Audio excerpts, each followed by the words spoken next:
What's up, guys? It's Mr. Janvet, and today we're back for actually something a little different. Today, I have a story for you guys. The goal of this story is to teach you guys some of the core principles necessary for you guys to be great players, but put it in a slightly different format than just like the logical, informational style that I usually do. So, amazing. Well, I can't speak for it. Amazing story, I think, right? And I'd like to thank Giuliano and Typhoon. Before we begin, check out Typhoon's channel. Link will be in the description down below. Literally could not have gotten anywhere without these two. This could not have been possible without these two. All three of us collaborating on this project. And then, secondly, not only do I want you to check out my boy Giuliano, but I want you to click the link in the description down below. He has a card project that he has launched, and he's almost at his goal. So, guys, if you're into cards, it's just a cool thing. Amazing dude, like one of the most genuine dudes. Really one of my guys, one of my best friends. If you guys are into cards, or just like quality thing, or you just like the design, or you just want to support, definitely click the link in the description right now before this even starts. Because once the story starts, it gets interesting. So click the link in the description down below and order your pack, and I'll see you at the end of the story. There once existed a small island inhabited exclusively by Pokémon. The outskirts were covered in jagged rocks that flared skywards from the violent waters surrounding its border. Little vegetation grew in this area, so Pokémon who dwelled here were extremely tough since their primary food source were the murky, predator-infested waters of the Carvana Sea. But much like how the hard exoskeleton of an insect holds within a soft, contrasting reality, so did this island. As it extended further inland, the rough, rock-like terrain was replaced by lush, green vegetation.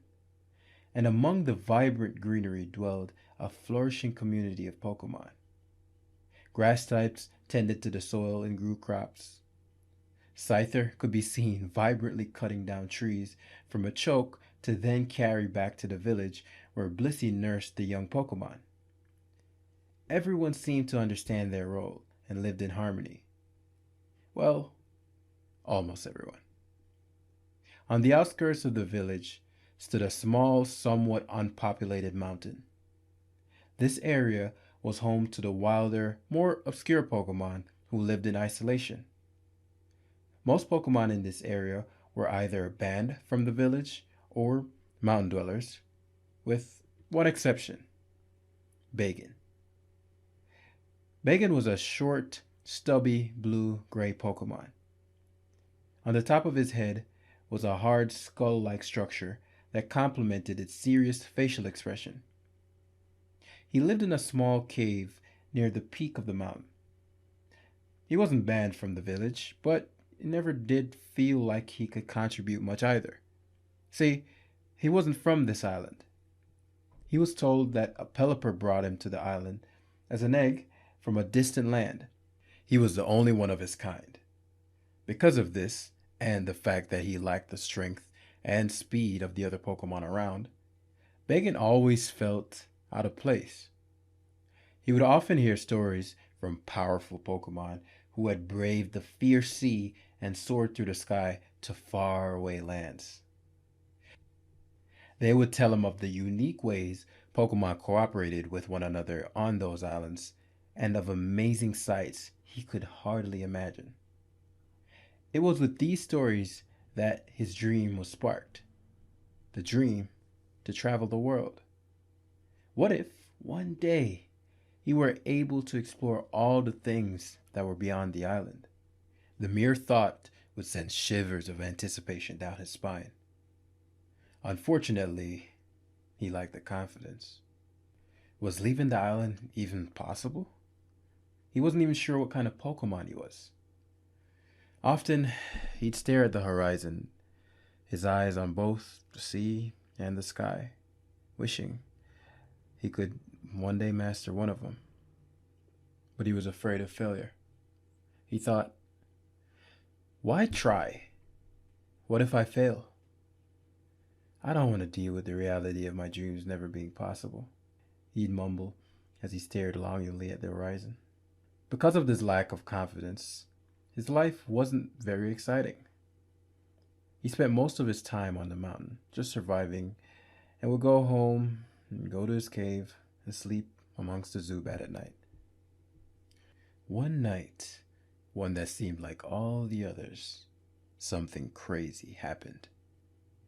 An intruder barged into the cave and crashed into the wall, making the entire cave rumble, which felt like a small earthquake.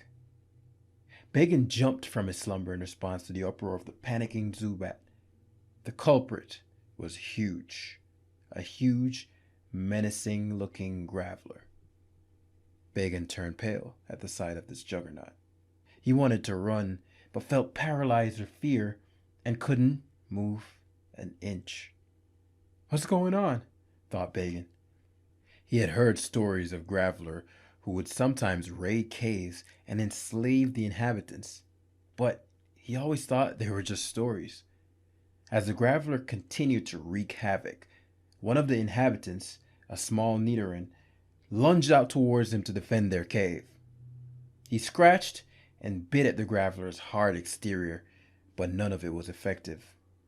He then got violently swatted into one of the walls of the cave, and then the Graveler just laughed. This stunned Bagon. That Nidoran was one who had shared extra berries with him many a times on days where he would pick extras. While they were never quite friends, he was someone he had grew to care for. And in that moment, something changed. Bagon's body lunged forward as if possessed. He charged towards the Graveler with a resounding scream. He lowered his head and closed his eyes as he charged forward, blinded with rage. He ran straight into the center of the Graveler's body with all his might. But unfortunately, it did no damage. The intruder then looked down on Bagon with a sinister smile and picked up a boulder, preparing to return the favor. In that moment, at the sight of the boulder, 5 times his size, about to be thrown at him, Bagon fainted at the mere thought of collision. That's it! I'm done for. Everything went dark. The next thing he remembered was opening his eyes and seeing the bright sunlight shining above his head. Am I dead? He thought briefly, before noticing where he was. He was just outside his cave. It was daytime now. The Pokémon who lived in the cave were all outside. He got up and looked around and noticed Nidoran. He quickly ran up to him and asked if he was okay, and was delighted to be greeted with a bright smile and a nod. What happened? Is the cave okay? Asked Bagon, as if he just awoke from a horrible nightmare. Nidoran again nodded, then proceeded to share all the events that occurred after he attacked Graveler. Mr. Ferrothorn stopped him, said Nidoran. Mr. Ferrothorn? Repeated Bagon with a puzzled expression. Yes, he's over there. He's the protector of the cave and has been on this mountain for over 80 years. Wow! Exclaimed Bagon. I've never heard of him. Nidoran then continued. He's usually pretty deep in the cave, in the darkest areas. He likes to be alone and only comes when there's a disturbance. He's in the cave right now. You can go meet him if you want. And before Nidoran could finish, Bagon charged into the cave to behold his savior. Upon entering, he immediately noticed a large green and silver Pokemon with a serious expression on his face. Are you Mr. Ferrothorn? Bagon asked nervously. Ah, Bagon, you're awake. Good to see you're okay, said Ferrothorn as he responded with a pleasant smile. Yes, I am. Were you the one who saved me? Ferrothorn smiled again and answered, I merely did my part to ensure the future of a new generation. It would be a shame to see such potential be wasted. Bagon blushed and bashfully said, "Do you mean me?" "Yes," said Fairthorn. "The courage it took to attack such an imposing enemy is not something you see every day. That spark is the sign of a flame that will one day provide warmth to those in need." Bagon could hardly believe it and just stood there, silently blushing.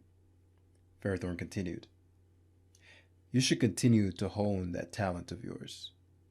There's an old friend of mine who runs a dojo just outside the village.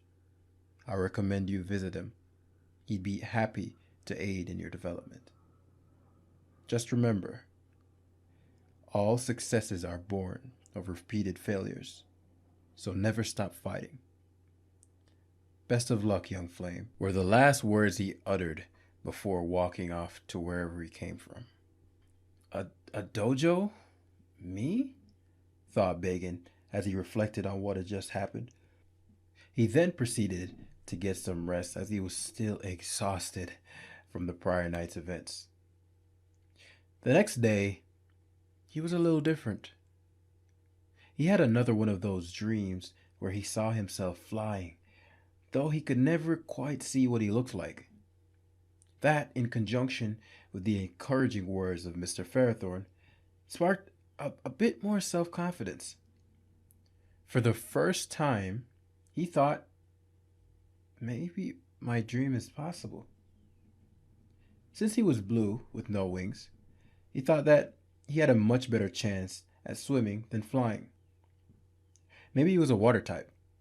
So he decided to jump in a little pond near the base of the mountain and thrashed about and immediately began to sink. His little arms and legs couldn't keep his heavy head above water. He was sinking head first and started to panic.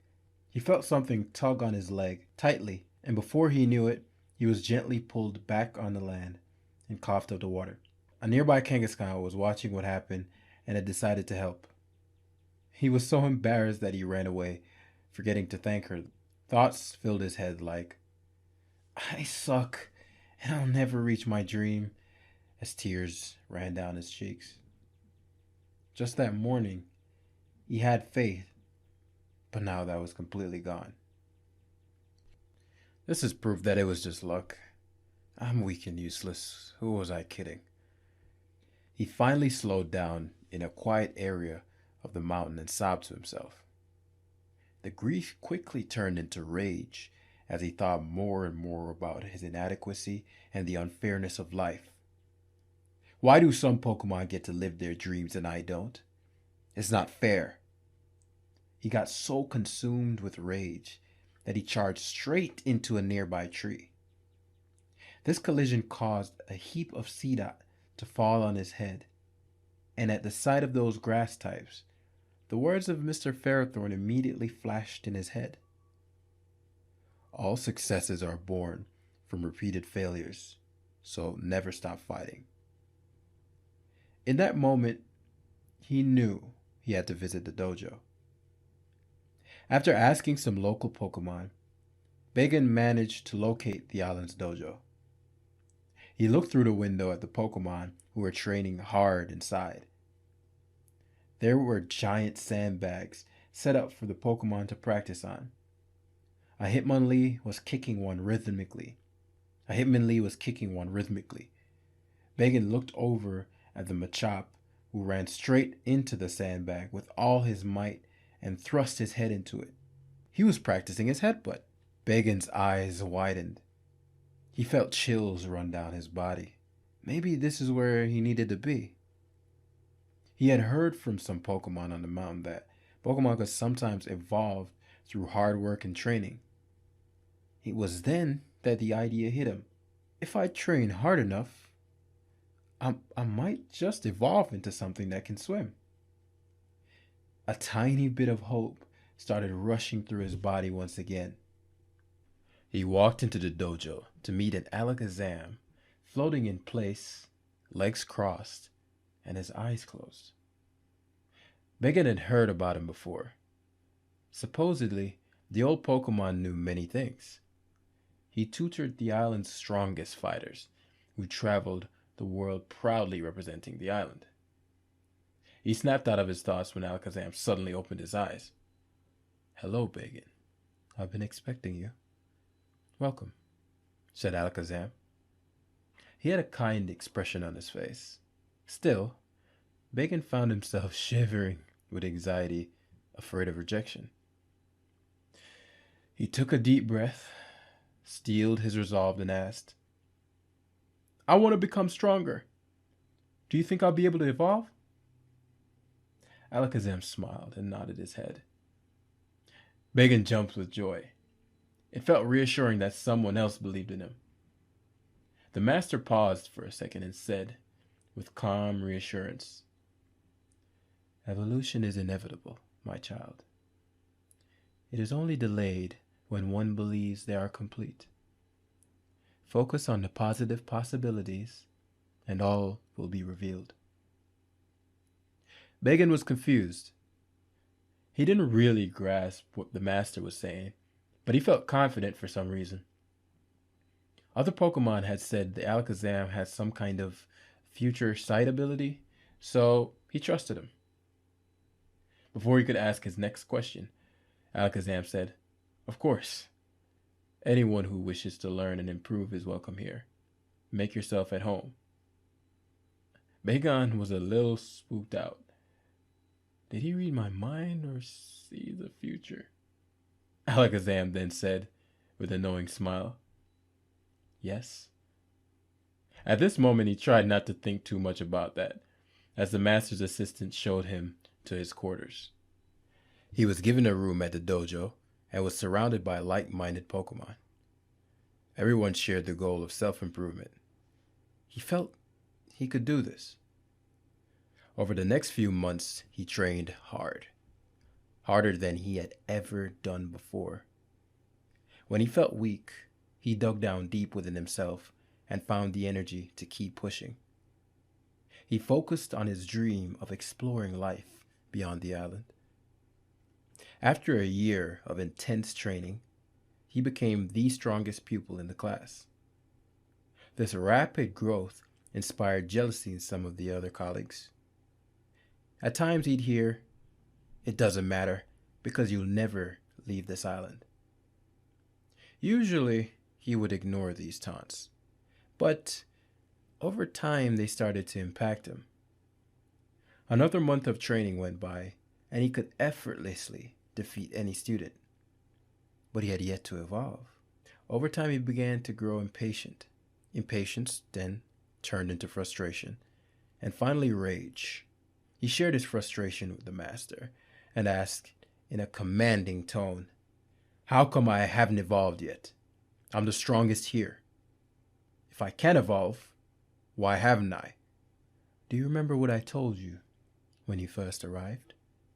Evolution is inevitable." Alakazam spoke calmly until he was cut off. "Enough of that. You're a liar," Bagon yelled in anger. Gasps filled the room as the other students watched it with anticipation. No one had ever talked to the master this way. In his fit of rage, Bagon challenged the master to a battle. "There is no need to prove yourself to me, my child. I already know your potential. Instead, enough talk. I'll show you evolution," Bagon said as he cut the master off. "As you wish," said Alakazam. Both parties entered the ring, and with the sound of the gong, the battle commenced.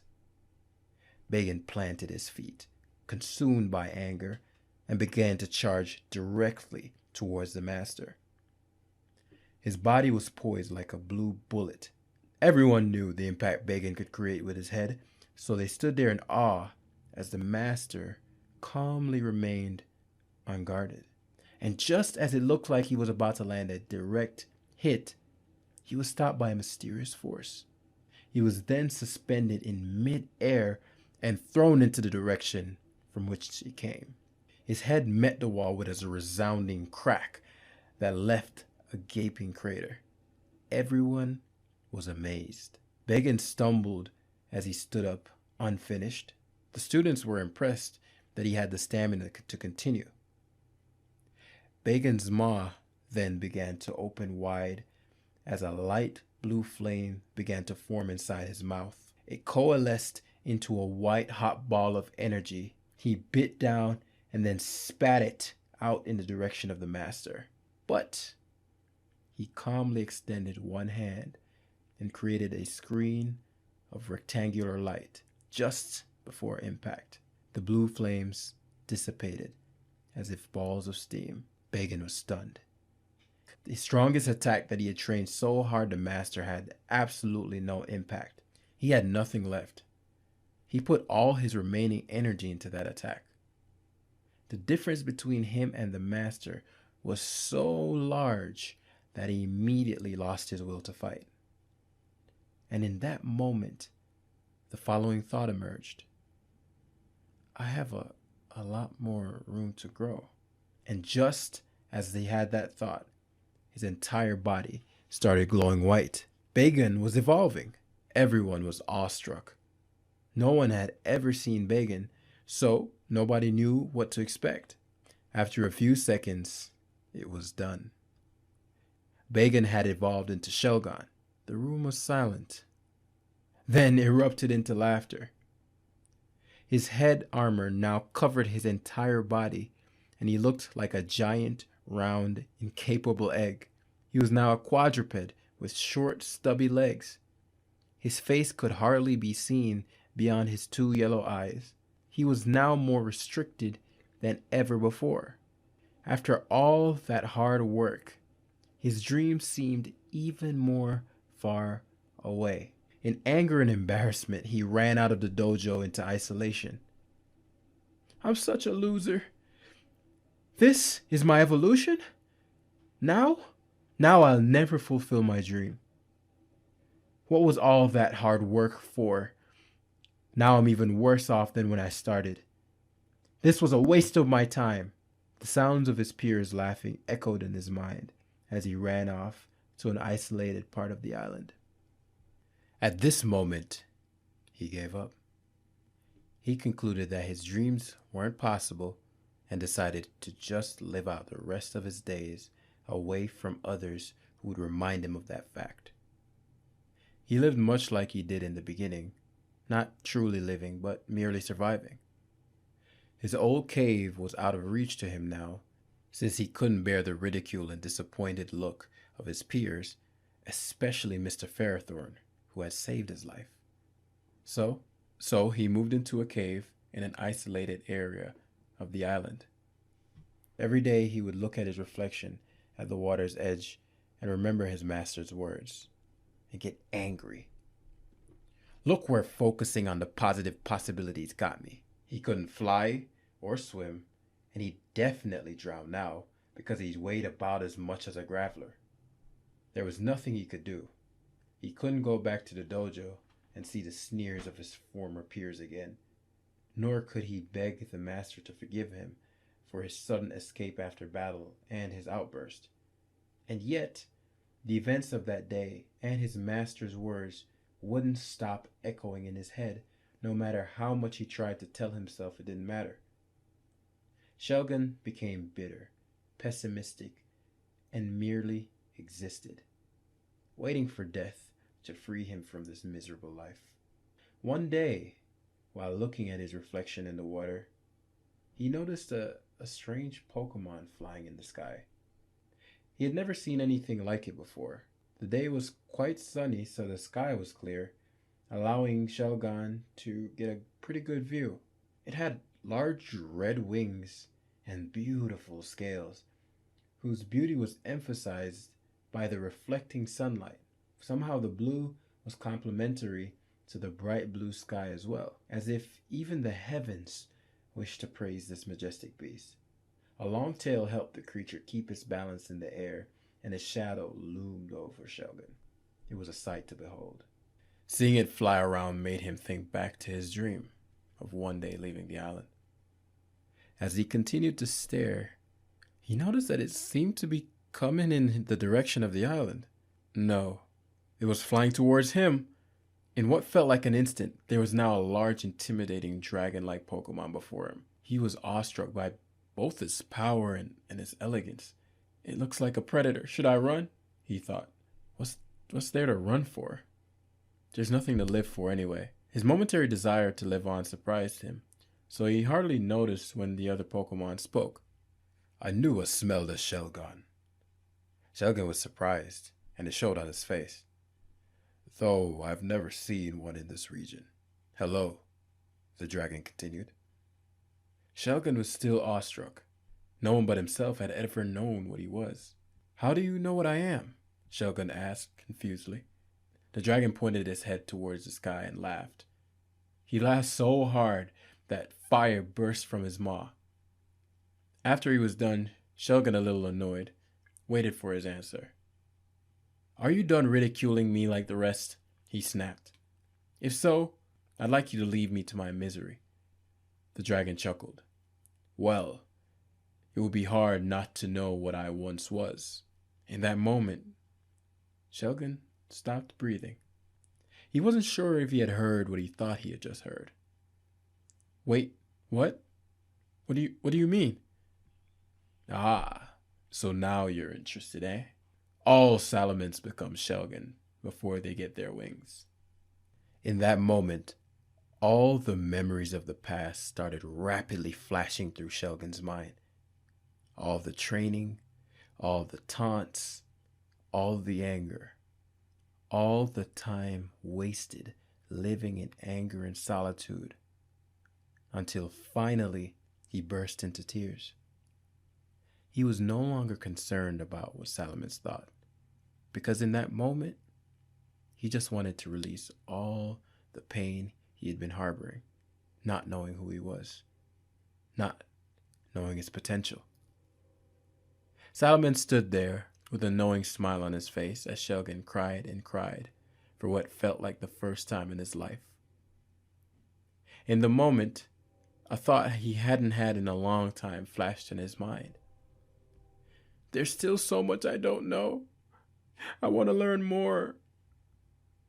When he said that, almost instantly, he started glowing white again, much like he did before he lost his way. The dream he had had for so long since buried deep in his heart resurfaced as he yelled, I want to fly! The glowing got more intense as he began to grow and change shape. When it was done, Shelgon was no more, and there stood a Salamence.